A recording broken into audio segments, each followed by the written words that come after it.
HIV eliminated in humanized mice, J&J announces a large-scale vaccine trial, and activists and advocates against HIV criminalization celebrate the release of Michael Johnson.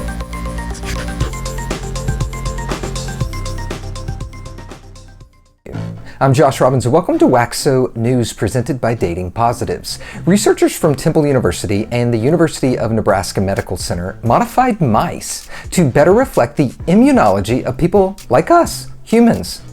And then they infected the mice with HIV. Y'all, they're not being cruel.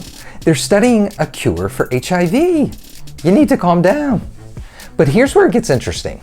Knowing about two previously unsuccessful attempts at eliminating HIV in hard-to-reach HIV reservoirs in humans, the first by using an antiretroviral medication and the second by using a gene editing tool called CRISPR, researchers decided to combine the two attempts, CRISPR and a new super type of art called laser art, and see if that worked. Could two wrong answers eventually make a right? Well, they wanted to see.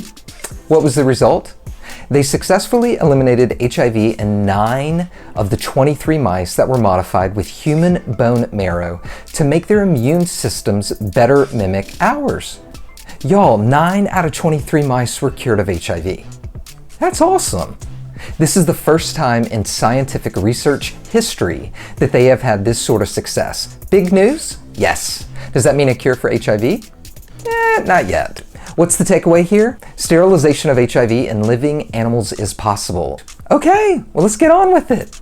Congrats to the researchers. Next, Bloomberg reports that Johnson & Johnson will launch an experimental HIV vaccine trial in the US and Europe in a move toward developing the first HIV vaccine. Some 3,800 men who have sex with men will receive a regimen of shots in a study that's planned to be launched later this year, according to Dr. Anthony Fauci, director of the Institute of Allergy and Infectious Diseases. That agency and the HIV Vaccine Trials Network will collaborate with Johnson & Johnson's pharmaceutical arm, Janssen, on this effort.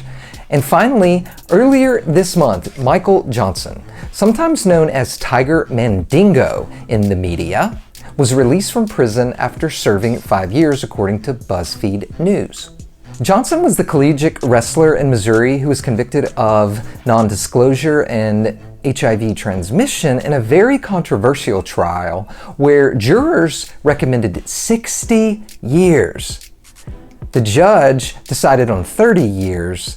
Johnson filed an appeal and agreed to a 5-year plea deal where he didn't admit any wrongdoing.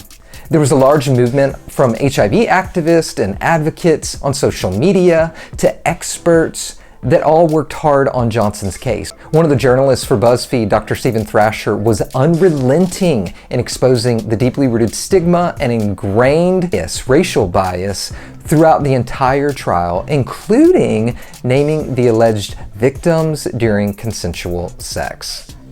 Johnson is on parole for the next several years, but it was great to see him walk out of prison, and it was a win for activists and advocates and his legal team.